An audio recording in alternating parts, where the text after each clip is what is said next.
Good morning, spiritual companions. We are reading the Gospel of Sri Ramakrishna, continuing the introduction on page 81, the Master's Method of Teaching. Sri Ramakrishna remained as ever the willing instrument in the hand of God, the child of the Divine Mother, untouched by the idea of being a teacher. He used to say that 3 words, Guru, Father, and Master, prickled his flesh like thorns, yet he was an extraordinary teacher. He stirred his disciples' hearts more by a subtle influence than by actions or words. He never claimed to be the founder of a religion or the organizer of a sect, yet he was a religious dynamo. He was the verifier of all religions and creeds. He was like an expert gardener who, after preparing the soil and removing the weeds, plants his seeds, knowing that the plants will grow because of the inherent power of the seeds, producing each in its appropriate flowers and fruits. He never thrust his ideas on anybody. He understood people's limitations and worked on the principle that what is good for one may be bad for another. He had the unusual power of knowing the devotees' minds, even their innermost souls, at the first sight. He accepted disciples with the full knowledge of their past tendencies and future possibilities. The life of evil did not frighten him, nor did religious squeamishness raise anybody in his estimation. He saw in everything the unerring finger of the Divine Mother. Even the light that leads astray was to him the light from God. To those who became his intimate disciples, the Master was a friend, companion, and playmate. Even the chores of religious discipline would be lightened in his presence. The devotees would be so inebriated with pure joy in his company that they would have no time to ask themselves whether he was an incarnation, a perfect soul, or a yogi.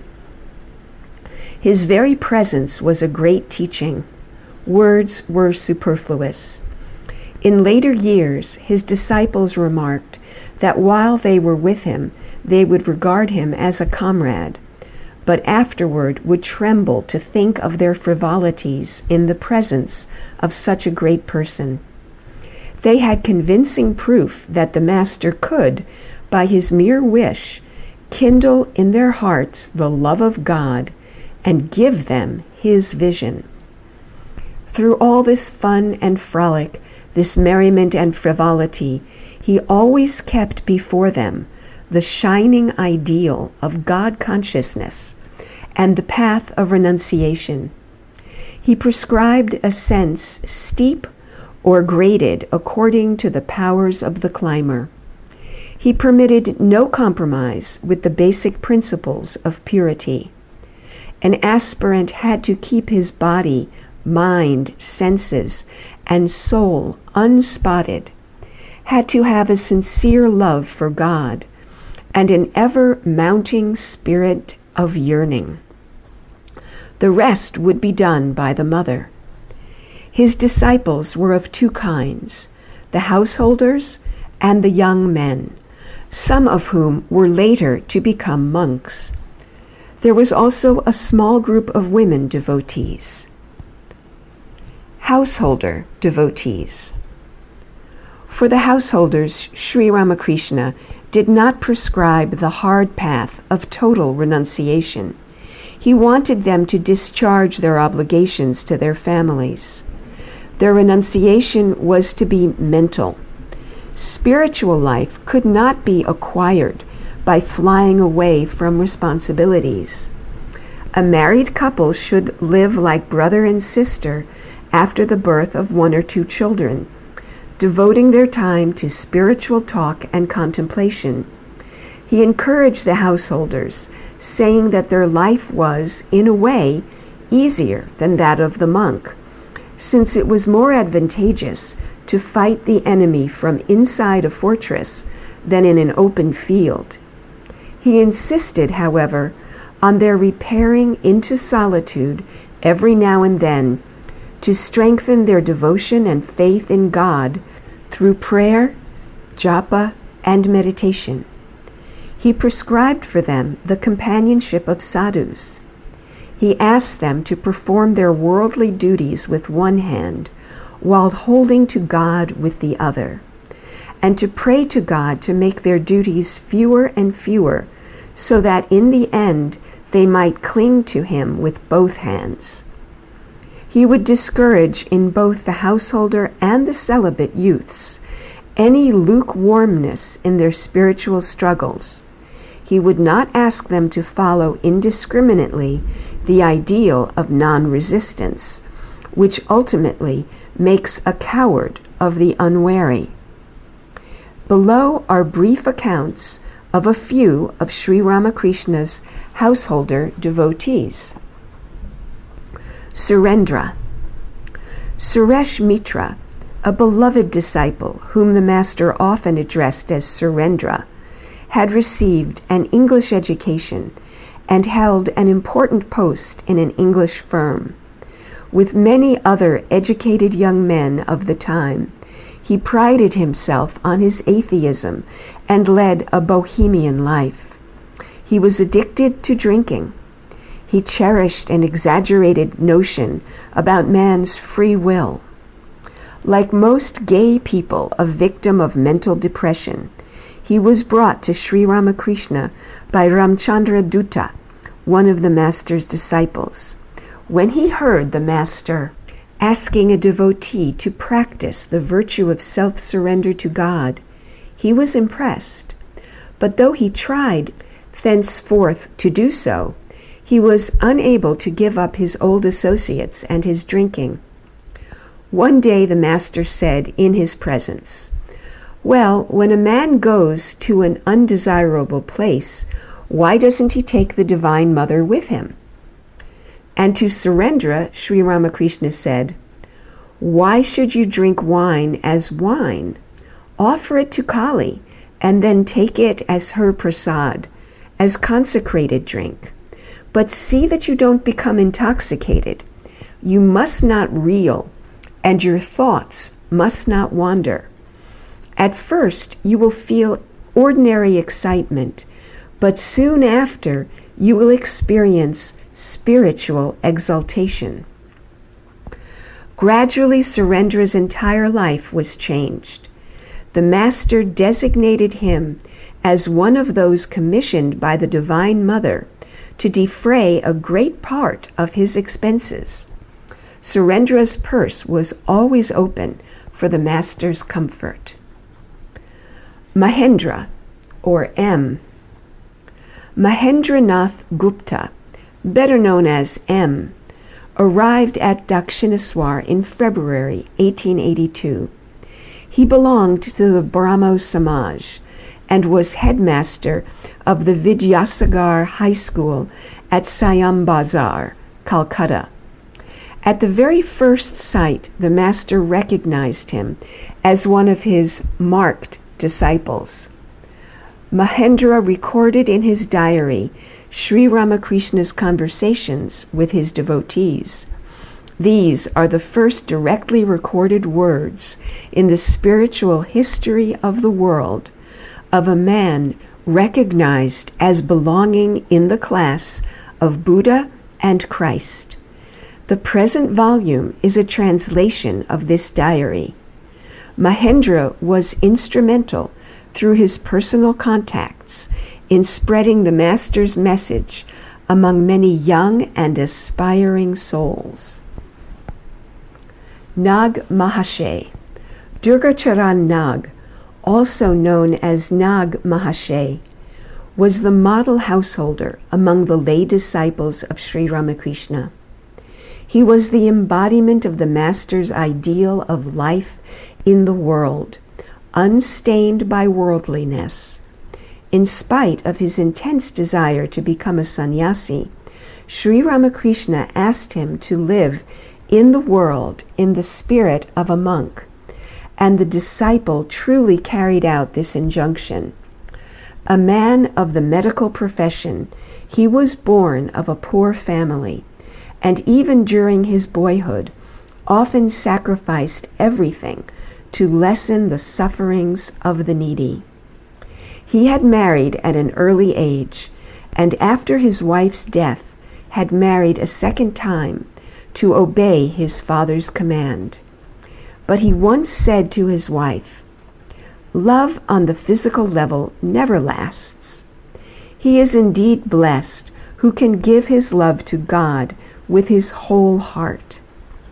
Even a little attachment to the body endures for several births. So do not be attached to this cage of bone and flesh. Take shelter at the feet of the mother and think of her alone. Thus your life here and hereafter will be ennobled." The Master spoke of him as a blazing light. He received every word of Sri Ramakrishna in dead earnest. One day he heard the Master saying that it was difficult for doctors, lawyers, and brokers to make much progress in spirituality. Of doctors, he said, if the mind clings to the tiny drops of medicine, how can it conceive of the infinite? That was the end of Durgacharan's medical practice, and he threw his chest of homeopathic medicines into the Ganges. Sri Ramakrishna assured him that he would not lack simple food and clothing. He bade him serve holy men. On being asked where he would find real holy men, the Master said that the sadhus themselves would seek his company. No sannyasin could have lived a more austere life than Durgacharan. Girish Ghosh. Girish Chandra Ghosh was a born rebel against God, a skeptic, a bohemian, a drunkard. He was the greatest Bengali actor and dramatist of his time, the father of the modern Bengali stage. Like other young men, he had imbibed all the vices of the West. He had plunged into a life of dissipation and had become convinced that religion was only a fraud. Materialistic philosophy he justified as enabling one to get at least a little fun out of life. But a series of reverses shocked him, and he became eager to solve the riddle of life.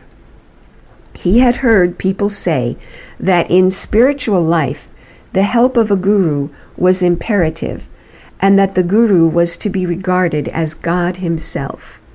But Girish was too well acquainted with human nature to see perfection in a man. His first meeting with Sri Ramakrishna did not impress him at all. He returned home feeling as if he had seen a freak at a circus, for the Master, in a semi-conscious mood, had inquired whether it was evening, though the lamps were burning in the room. But their paths often crossed, and Girish could not avoid further encounters. The Master attended a performance in Girish's Star Theatre. On this occasion, too, Girish found nothing impressive about him. One day, however, Girish happened to see the Master dancing and singing with the devotees. He felt the contagion and wanted to join them, but restrained himself for fear of ridicule. Another day, Sri Ramakrishna was about to give him spiritual instruction when Girish said, "I don't want to listen to instructions. I have myself written many instructions. They are of no use to me. Please help me in a more direct way if you can." This pleased the Master, and he asked Girish to cultivate faith. As time passed, Girish began to learn that the Guru is the one who silently unfolds the disciple's inner life. He became a steadfast devotee of the Master. He often loaded the master with insults, drank in his presence, and took liberties which astounded the other devotees. But the master knew that at heart Girish was tender, faithful, and sincere. He would not allow Girish to give up the theater. When a devotee asked him to tell Girish to give up drinking, he sternly replied, "That is none of your business. He who has taken charge of him will look after him." Girish is a devotee of heroic type. I tell you, drinking will not hurt him. The master knew that mere words could not induce a man to break deep-rooted habits, but that the silent influence of love worked miracles. Therefore, he never asked him to give up alcohol, with the result that Girish himself eventually broke the habit.